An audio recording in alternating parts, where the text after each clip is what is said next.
Hi guys, my name is Justin Lake and this is my Module 8 presentation for the case study, Get This Child Out of My Room.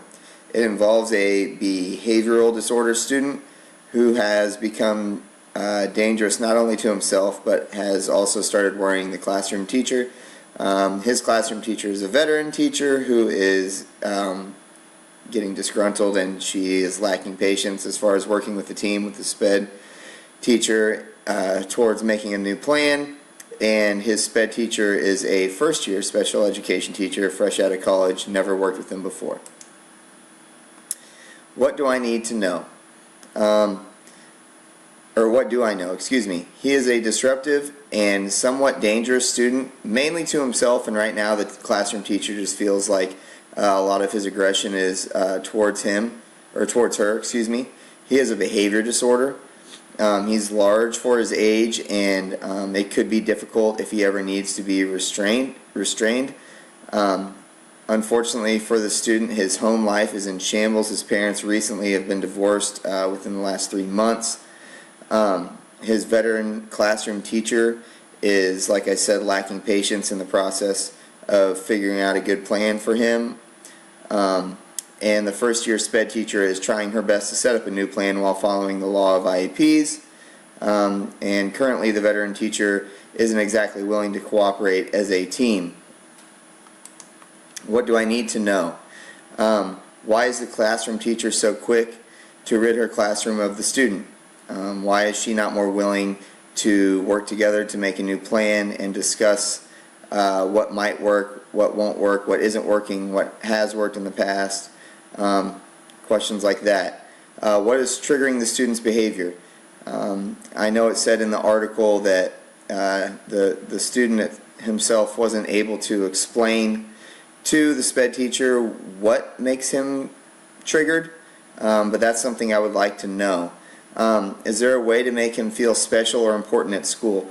Currently it seems as if his life at home, both of his parents have enough of their own problems that they don't have enough time for him to make him feel valued, and they can't help address this problem with him because they have enough problems on their own. I also need to know, can we get his parents to cooperate a little more and work with us? Like I said, they've got so much going on, they've got their own problems. They kind of just want us to handle it at school, where it's something that we've got to do it as a team. We've got to work together with them to make it work at home and at school. And then, do we have the staff to provide the plan he needs to succeed in our district? The problem. Like I said before, he's a disruptive and potentially dangerous student.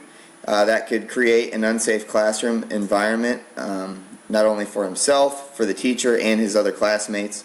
Another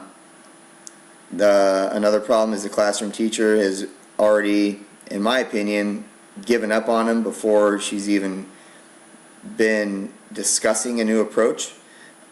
We must find a way to reach the student and keep him in regular class as much as possible. And then, how can we make this student feel valued? I feel like that's an underlying issue, and it could be triggering his aggressive behavior. The game plan. We need to privately meet with the classroom teacher about being flexible and willing to cooperate and work as a team, and find a new plan that we can try to help this child be successful. We need to meet with all the people associated with the new behavior plan. So that would be his classroom teacher, SPED teacher, pairs that could potentially work with him, building administrator, specials teachers, anybody that could be involved in his day at school, to make sure we're all on the same page. One main thing I want to talk about in my presentation here is to include, not seclude. It said in the article that before, the previous SPED teacher would just take him out of the classroom when anything was going wrong, and it would just give him a workbook to work in an isolated room. That's not the goal. That's the easy way out. That doesn't benefit him. That just makes the classroom teacher's life easier. That just makes his other classmates, obviously that's I guess you could say good for them, But we need to find a plan that is good for our behavior student Carl, but also doesn't hinder the learning of the rest of his classmates. So we need to include, not seclude.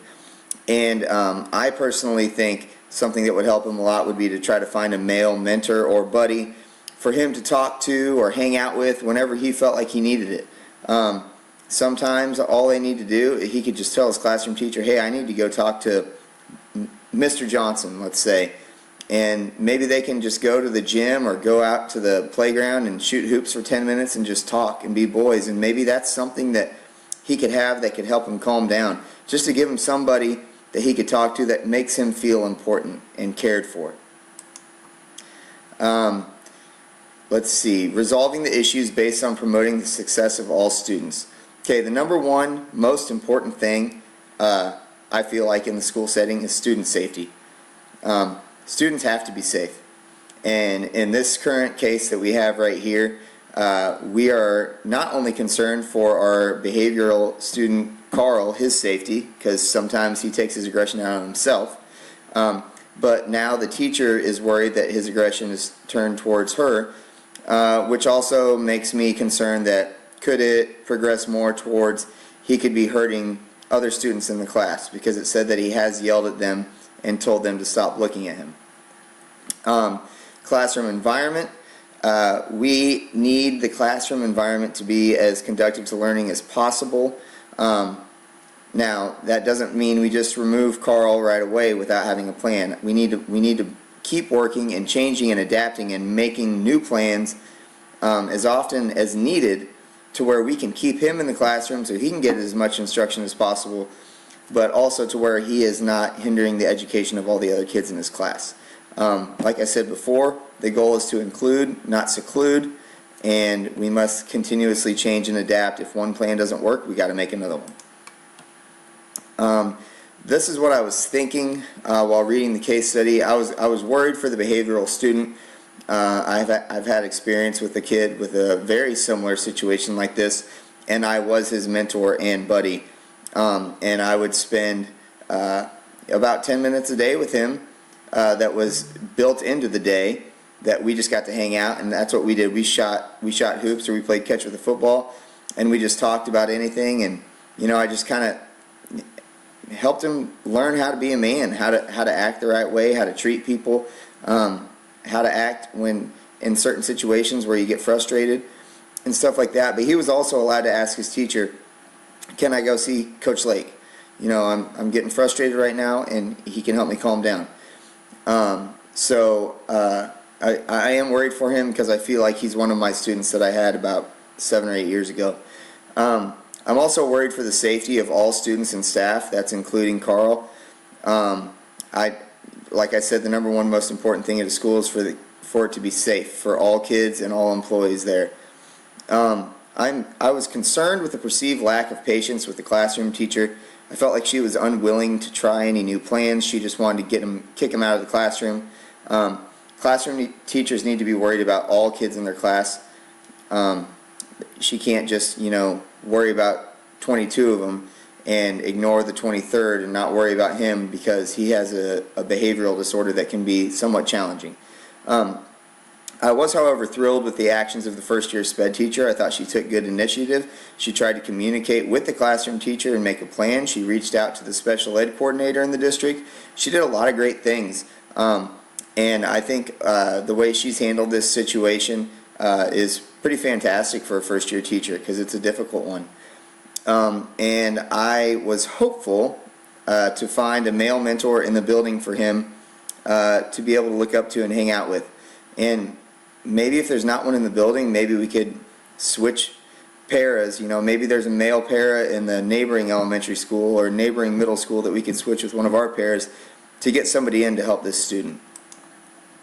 Category 5, promote the academic success of all. By keeping the behavioral student in the classroom as long as he wasn't aggressive, but removing him when others' education was being hindered, I feel like I showed that. Isolating behavior student when he became a danger to himself or the classroom, that helped keep kids safe. and gave them the ability to obviously learn and not worry about being harmed in any way.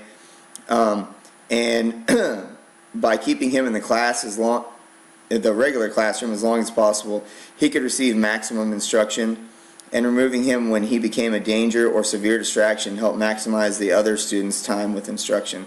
Again, the goal is to include, not seclude, but there does come a certain point where you have to remove him if the other 20 or however many kids in the classroom are unable to learn.